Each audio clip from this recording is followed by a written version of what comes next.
தீவுல வந்து ஒரு சின்ன விகாரி ஒன்று உடைச்சிருக்கு. அது எந்த இயக்கங்கள் உடைச்சது என்று எனக்கு தெரியாது. ஆனால் நெடுந்தீவுல வந்து 3 விகாரம் இருந்திருக்குது. அந்த நேரம் வந்து முழுக்க புலிகள் என்ற கட்டுப்பாட்டில் இருந்தபடியா இருந்தது. அந்த டைம்ல வந்து அந்த 3 விகாரை உடைக்கப்படையில அப்படி அவர்கள் வந்து மதத்துக்கு எதிரானவர்கள் என்று சொல்லி அவர் சொல்லியிருக்கிறார். அப்ப அவர் எங்கிட்ட தலைவரே மதத்துக்கு எதிரானவர் அந்த விகாரையில உடைக்காம இருக்கல. சைக்கிள் கட்சிக்காரர் வந்து இந்த விகாரையை உடைக்க தனியாட்ட அவற்ற காணியைத்தான் அந்த காணியைத்தான் கொடுங்கன்னு சொல்றதுல எந்த விதமான ஒரு இதுவும் இல்லை. ஆனா வந்து அதை உடைக்கிறதுக்கு அரசாங்கமும் தயார் இல்லை. அதுக்கு டாக்டர் சொன்ன மாதிரி ஒரு மாட்டு காணியை கொடுத்து இந்த பிரச்சனைக்கு ஒரு முடிவை காட்டி மிச்ச காணியை அவையில் அபகரிக்காம பாக்குறது தான் இப்பத்திய தேவையா இருக்குது. இதுல யூடியூப்ல ஒரு நண்பர் எழுதியிருக்கிறார், யாழ்ப்பாணம் வடமராட்சி பகுதியில் நடந்த பச்சை மிளகாய் கதை தெரியுமா? இது எனது பேக் ஐடி, மன்னிக்கவும். அந்த கதையை தெரிஞ்சு கொண்டால் உங்களோட எல்லா பிரச்சனைக்கும் விடை கிடைக்கும். தயவு செய்து நீங்க டிக்டாக்கு வாங்க நண்பரே, நீங்க வந்து உங்களோட கதையை சொல்லுங்க, நாங்கள் கேட்கிறோம். ஓகே, மன்னிக்கவனும் ஜேடிஎல், மன்னிக்கவனும் ஜீவன். நான் கூட கேட்டுக்கொண்டு வந்தேன். நான் எங்கள் ஆஃபீஸ் கால் வந்தபடியால் அதை காய்ச்சி கொண்டு கேட்டுக்கொண்டு வந்துட்டேன். என்னென்று சொன்னா நீங்க கதைச்ச விஷயம் இதுக்குள்ளேயே தான் நான் நினைக்கிறேன். திரும்ப அதாவது வந்து இப்ப மலரக்காவின் கீழே எழுதியிருந்தா வந்து இன்றைக்கு ஆளுநர் சொல்லி இருக்கிறார், மக்களின் விருப்பமின்றி தான் ஒன்றுமே செய்ய போறதில்லை என்று சொல்லி.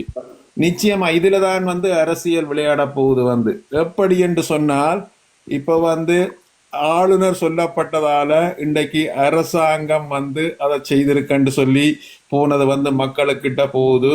என்னென்று சொன்னா அவர் அதை கொஞ்சம் விட்ரோ பண்ணி விளைவிக்க முக்கியமா இப்ப இது நேரடியாக அர்ச்சுனாவுக்கு அன்று சொல்லு தாக்கலுக்கு வரப்போகுது. இந்த அரசியலைத்தான் செய்ய முனைகிறார்கள். அரசாங்கமும் சேர்ந்து வந்து அர்ச்சுனாவை வந்து என்னன்னு சொன்னால், முதல்ல வந்து ஆளுநர் தான் அந்த கூட்டத்துல வந்து அதை முதல் சொன்னது. அதுக்கு வழிமொழிந்ததுதான் டாக்டர் அர்ச்சுனா.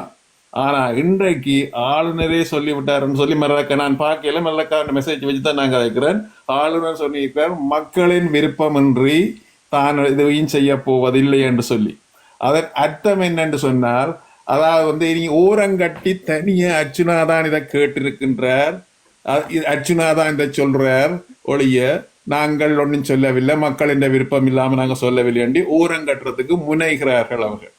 இது வந்து இப்படியான அரசியலை தான் வந்து எல்லாரும் சேர்ந்து இப்ப முதல் அரசாங்க கட்சி கூட இருந்த இன்றைக்கு அரசாங்க கட்சியும் அனைத்து கட்சிகளும் சேர்ந்து அர்ச்சுனாவுக்கு எதிராக அர்ச்சுனா தான் என்று சொல்லி சொல்றதுக்கு, அர்ச்சுனா தான் இதை இப்படி செய்ய வேணும் என்று சொல்லி சொல்றாருன்னு சொல்லி ஒரு ஓரம் கட்டுறதுக்கான அரசியலை தான் அவர்கள் செய்ய முனைகிறார்கள் என்ற பார்வை இருக்கின்றது.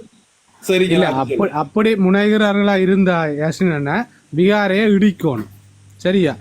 இப்ப நீங்க சொல்ற கருத்து சரி. அப்படி இடிச்சாலும் எங்களுக்கு தான் சந்தோஷம். அதுலயும் டாக்டர் அர்ச்சுனா சந்தோஷப்பட தான் போறார். இப்போ டாக்டர் அர்ச்சுனாவை தோற்கடிக்கிறதுக்காக ஒரு விகாரியை இடிச்சாங்களன்ற சரித்திரம் என்றாலும் இருந்தானே. இது நடைமுறை சாத்தியம் இல்லை என்றது எல்லாருக்கும் தெரியும். நடக்காதுன்றதாலதான் அப்படி கதைக்கிறோம்.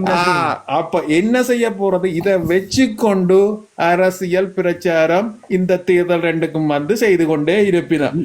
இவர் சரியான ஆட்களா இருந்தா இந்த பிரதேச எலெக்ஷனுக்கு முதல் விகாரையை இடிச்சு போட்டு ஓட்டு கேட்டா மக்கள் இல்ல அர்ச்சுனா டாக்டரும் சேர்ந்து போய் அவைக்கு ஓட் பண்ணி வாங்கி கொடுப்பார். நிச்சயமா அது நடக்க போறது இல்ல.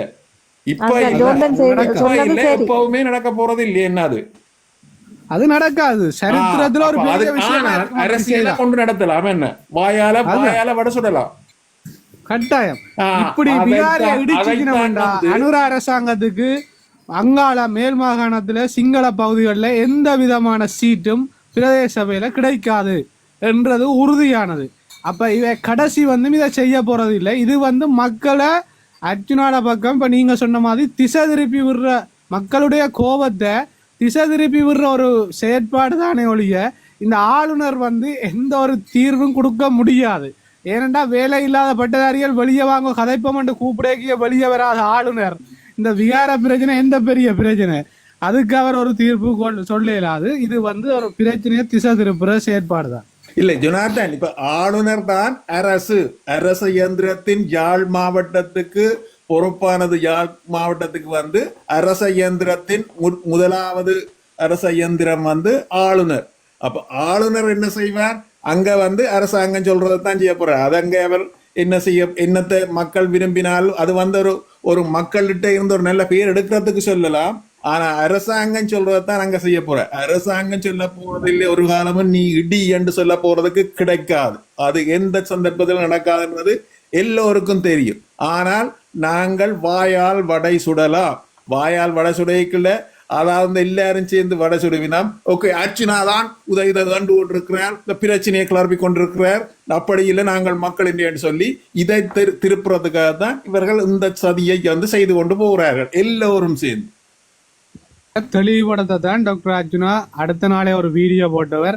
நீங்க விகார இடிக்கிறதா இருந்தா, வழக்கு போடுறதா இருந்தா, என்ன செய்யறதா இருந்தாலும் வாங்கோ, நானும் சேர்ந்து வாரன், சேர்ந்து செய்வோம்.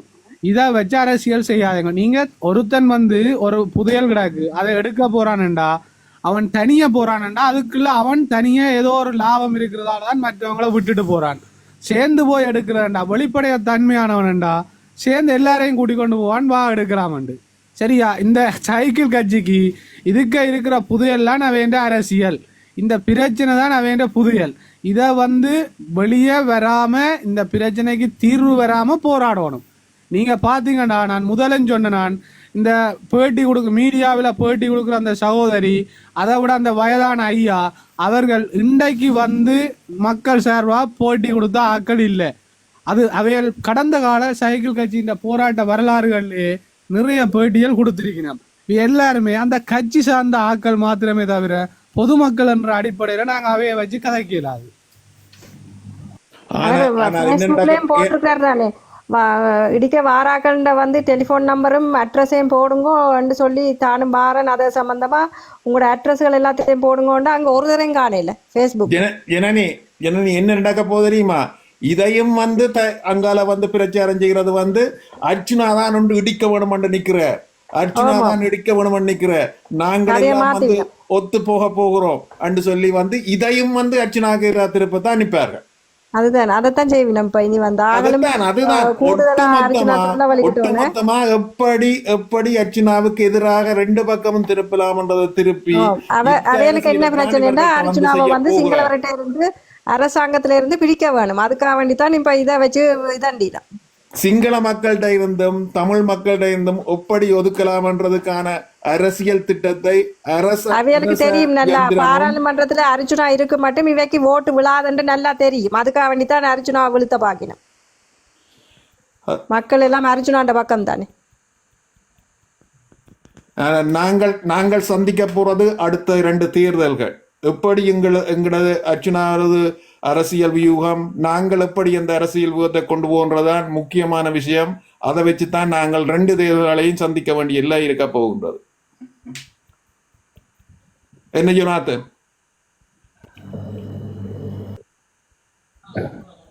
ஜீவன் நீங்களும் மியூட்டுக்கு போயிட்டீங்களா? சந்திரன் செல்லும் நீங்கள் கதைச்சு கொண்டு இல்ல நாங்கள் கதைக்க அப்படி ஒரு பிரேக் தர வேணும், தண்ணி குடிக்க விட இல்ல வேணுங்களா? அது சரி. நான் சுரேஷ் அண்ணாண்ட லைவ்ல வந்து சுரேஷ் அண்ணா ஒரு நாள் ஆன்மீகத்தை பற்றி கதைச்சவர். அந்த கதை கேட்கல அவர் நிறைய விஷயம் அதுல கதைச்சிருக்க சொன்னவர். கடவுள் என்றது ஒரு சக்தி தான் அப்படின்னு எல்லாம் சொல்லும் போது நான் அதை வந்து நல்லா இருந்து பார்த்தேன். நான் அந்த அவர்கிட்ட கதையை அதுல தான் எனக்கு இந்த உங்களோட தலைமை எனக்கு பிடிச்சது. நன்றி நன்றி ஜன. நீங்கள் எடுத்து எங்களோட பயணிக்கிறீர்கள் தானே? முதல் வன்னிமந்தல்ல இருந்து பயணிக்கிறீர்கள் பார்த்துருக்கு. இல்ல நான் அங்க எல்லாம் இன்னும் போகல. நான் அங்க ஐயோ நீங்கள் அது அந்த பிரச்சனை எல்லாம் முடிஞ்சதுக்கு பிறகு நாங்க அவரையே நான் தெரிஞ்சு கொண்டேன். அர்ச்சனாக்கு ஒரு எதிரான ஆளுன்னு சொன்னா நான் அந்த பக்கம் போக மாட்டேன். நான் வேற தளங்கள்ல பாட்டு பாடுறேன். எனக்கு ஒரு பொழுதுபோக்கு வேணும். நான் அந்த பொழுதுபோக்குக்காக வேண்டி அந்த பிரச்சனை இல்லாத ஆக்கள் பாட்டு பாடுற தளங்கள்ல போய் பாடுறேன் நான். ஆனா அது சம்மந்தம் அவைகளுக்கு வந்து அந்த அரசியல் தெரியாது. அப்போ அவையில் வந்து அது அரசியல் பற்றியும் கதைக்கவும் மாட்டேன். நம்ம பிரச்சனை இல்லாதாக்கள் பாட்டு பாடுறது அந்த அதுகளை அவை பாடுறதை கேட்குற கொள்றது. இது அரசியல்னா நான் அரசியலில் வந்து இதெல்லாம் கதைக்கிறது அதில் போய் பாடுவேன். அப்படித்தானே இருக்கிறேன் நான். எங்க நீங்க களத்திலையா புலத்திலையா? நான் பிரான்சில் இருக்கிறேன். ஓ பிரான்ஸில் தானே. ஓகே. ஆனால் நீங்கள் தானே அண்டை கதைச்சு நீங்கள் இந்த சைக்கிள் கட்சியில் இந்த வாட்ஸ்அப் குரூப்புகள் இருக்குன்னு சொல்லி அதுகள் சம்மந்தமா? ஆமாம் ஆமாம். ஓ அப்போ அதில் இன்னும் இருக்கிறீங்களா அந்த வாட்ஸ்அப் குரூப்புகளில்? நான் பழைய குரூப்ல இருந்தேன். நான் அர்ஜுனா ஜெயிலுக்கெல்லாம் போனார் சாவச்சேரி இல்லை நான் கேட்குறேன் இந்த பிரச்சனை. சைக்கிள் கட்சி என்ற குரூப் அவேண்ட எனக்கு தெரியாது. இல்ல இல்ல எனக்கு அவையே தெரியாது. அன்னைக்கு வந்து கதைச்சவர் அவர் இருந்தவர் பழைய நாங்கள் இருந்த அந்த அவற்றை அர்ஜுனாண்ட வாட்ஸ்அப் குரூப்ல இருந்தவர். பேந்தி வேற விளத்தி விட்டுட்டிலாம். ஓகே. நீங்கள் அந்த அவைக்குரிய காட்சி என்ன நான் இதுல இருந்தேன். அர்ஜுனா பற்றி அவர் வந்து வேற விதமா எல்லாம் வேறொரு விளத்தினாக்கள் எல்லாம் வேறொரு குழுவுல போய் வாட்ஸ்அப் அமைச்சவ. அப்ப அங்க போன அங்க வந்து அவையல் வேற விதமா எல்லாம் கதைக்க தொடங்கினவ. அப்ப நான் இதெல்லாம் பார்த்தேன். நான் எப்படிப்பட்ட ஆக்கலன் அர்ஜுனாக்கு எதிராகவா? அர்ஜுனாவோட இணைஞ்சவர் ஆரம்பத்துல. அர்ஜுனாண்ட தளத்துக்கு அர்ஜுனா வந்து எல்லாரும் வாட்ஸ்அப்ல இணைச்சவர். அப்ப நானும் என்னையும் இணைச்சுதான் நான் நின்றேன். நான் அங்க அப்போ நிற்கிற போது வந்து நிறைய பேர் ஒரு 1000 பேருக்கு மேலே நின்றவ. இப்போ வந்து கொஞ்சம் கொஞ்சமாக குறைஞ்சு கொண்டு வந்தவ ஒரு 500 பேருக்கிட்ட வரும்போது இப்போ இவியலும் வந்து இந்த கதையில் எல்லாம் பிள்ளையார் கேட்க அட்மின்கள் வந்து விளத்தி விட்டுட்டினோம். விளத்தி விட்ட கோவத்தில் போய் வேறொரு தளம் அமைச்சு அந்த வேறொரு வாட்ஸ்அப் குழு கொண்டு அமைச்சு அவை அதில் போய் நின்று கூடி நின்று அவன் வேற தங்களுக்குள்ள ஒரு பிஸ்னஸ் உண்டு. தங்களுக்குள்ள ஒரு பிஸ்னஸ் உண்டு. அவையில் நாட்டாக்கண்ட உதவி ஒருக்கா போனை பாருங்க சுபி. என்ன நோக்கத்துக்காண்டி அதை உருவாக்கினவே அப்படி செப்பரேட்டா? அது ஒரு பொழுதுபோக்காத்தான் கதைப்பினம். அதுல இருந்து ஒரு பொழுதுபோக்கா நீ ஒரு தட்ட குறகுற்றங்களை கதைக்கிறது அப்படின்னு சொல்லி அதுல நிறைய பேர் கதைக்கிறவ. அப்ப அரசியல் ரீதியா அர்ஜுனாவுக்கு எதிரானதா ஆதரவானதா? அதுக்கு பிறகு அர்ஜுனா ஒரு பைத்தியக்காரன் இவற்ற கதையார் கேட்கறதுன்ற மாதிரி எல்லாம் இந்த நேற்று அன்றைக்கு வந்திருந்தார் அவர் கதைச்சவர். இல்ல அந்த தளத்திலே அப்படிதான் காட்சி ஒன்று அந்த வாட்ஸ்அப் குரூப்ல எல்லாரும் அப்படி கதைக்க மாட்டினோம். அதுல இருந்தவ வந்து இதுல காணையில வேற யாக்களை இதுல காணையில எல்லாரும் அப்படி கதைக்க மாட்டினோம். சில பேர் வந்து சொல்லிவிடும் ஐயோ எங்களை வந்து நாங்கள் உண்மையத்தான் கதைக்கிற நாங்கள் அர்ஜுனாவுக்கு ஒரு நல்ல புத்தி சொல்லிக்கல அர்ஜுனா எங்கட கதையை கேட்கிறாரு இல்ல அதை புரியாமல் எங்களை அட்மின்கள் தூக்கி விட்டுட்டினோம்னு சொல்லி அந்த கவலையிலையும் கதைச்சாக்கள் இருந்தவ. ஓகே. அப்ப மற்றது இந்த முதல் வந்து அர்ச்சனாவை கண்டு சொல்லி உருவாக்கின வாட்ஸ்அப் குரூப் என்ன நடந்தது? அந்த வாட்ஸ்அப் குரூப் வந்து இப்போ வந்து நானா வந்து விலகினான். ஏன்னா கடைசியில இருந்தாக்க வந்து சரியில்லை என்னோட சண்டை பிடிக்க தொடங்கிட்டேன். ஜனனி அக்கா இந்த வாட்ஸ்அப் குரூப் கதை வேணாக்கா எனக்கு. வாட்ஸ்அப்ல எப்படி குரூப் அமைக்கிறது அந்த வேற டாபிக் அது இப்ப சரியா வேற டாபிக் இல்ல இல்ல இல்ல ஜஸ்டினா ப்ளீஸ் சாரி சுபா. ஓமண்ணா எங்களுக்கு முக்கியமா டாக்டர் அர்ச்சனாவை நாங்க பாதுகாத்த வேணும் என்று சொன்னால் பக்கத்துல உள்ள இல்லக்கா இதுல வந்து நாங்க இதுல வந்து வாட்ஸ்அப் குரூப் கதை இந்த கதை வந்து அது முடிஞ்சு போனது. இப்ப என்ன நடந்துக்கிறதுக்கோ அதை மட்டும் நாங்க கதைப்போம். இப்ப என்ன நாங்க நடக்கிறதோ அதை மட்டும் கதைப்போம் ப்ளீஸா. அத என்னத்துக்கு அர்ஜுனா ஒன்றுமே சொல்லாமல் ஒன்றுமே செய்யாமல் இருந்தா பிரச்சனை தானே வைக்கி. அந்த மற்ற எம்பிமார் போய் சும்மா கூண்டி இருந்துட்டு அங்கே கொடுக்குற சாப்பாடை சாப்பிட்டு வர மாதிரி அர்ஜுனாவும் இருந்தா ஓகே இவங்களுக்கு எல்லாம் இல்லை. அதைத்தானையா அவங்களை எதிர்பார்க்குறாங்க. எப்படின்னு சொன்னால் இவர் இப்போ பாராளுமன்றம் போயிட்டார் அதுதானே விமர்சிக்கிறாங்க. நீங்கள் பாராளுமன்றம் போனால் நாங்கள் செய்கிற மாதிரி செய்துட்டு வாங்கோ. நீங்கள் ஏன் அவங்களோட டைமை தட்டி கேட்குறீங்க? என்னத்துக்கு பிரச்சனையை கதைக்கிறீங்க? என்னத்துக்கு வம்பு அழுகிறீங்க? தேவையில்லாமல் ஏன் எங்களோட மக்களோட பிரச்சனையை போய் அங்கே கதைக்கிறீங்க? ஏன் தமிழீழத்தை பற்றி கதைக்கிறீங்க? தலைவரை பற்றி கதைக்கிறீங்க? இப்போ இதெல்லாம் இவங்களுக்கு வந்து ஒரு இரிட்டேட்டிங்காக இருக்கு. ஏனென்றா நாங்கள் செய்யாத இவர் வந்து செய்கிறார். இப்போ மக்கள் எல்லாம் வேற்ற பக்கம் திரும்ப போயிடும். இப்போ பிரச்சனை என்னன்னு சொன்னால் ஒருத்தன் தைரியமாக கதைக்கிறான். நாங்களும் அதில் போய் பக்கத்தில் தானே இருக்கிறோம். மக்கள் வந்து 2 பேரையும் எல்லாம் பார்ப்பாங்க. அதை விட பிரச்சனை என்னன்னு சொன்னால் இந்த சைக்கிள் கட்சி ஏன் இவ்வளவு குதிக்குதுன்னு சொன்னால் டாக்டர் அர்ஜுனாவுக்கு பக்கத்தில் இல்லை இவருக்கு சீட்டை கொடுத்துட்டாங்க. இப்போ டாக்டர் அர்ஜுனா கதைக்க இவர் வாய் தானே பார்த்து கொண்டிருக்க போறார். இப்போ இவர் எழும்பி சார்பா கதைக்க போறாரா டாக்டருக்கு? இல்ல அவற்றை கருத்துக்கு சார்பா கதைக்க போறாரா? இல்ல. அப்ப என்ன நடக்குதுன்னு சொல்லுங்கண்ணா. டிரைவிங் கிளாஸுக்கு போயிட்டு தான் போன் அவுட் ஆஃப் சார்ஜ் ஆகுன்றது. என்ன பிரச்சனைனா முந்தா நின்றுமா கதைக்கு கையில பேப்பர் இல்லாட்டா பக்கத்துல இருக்கிற ஓ ஆமாம் இந்த ஆள் சரி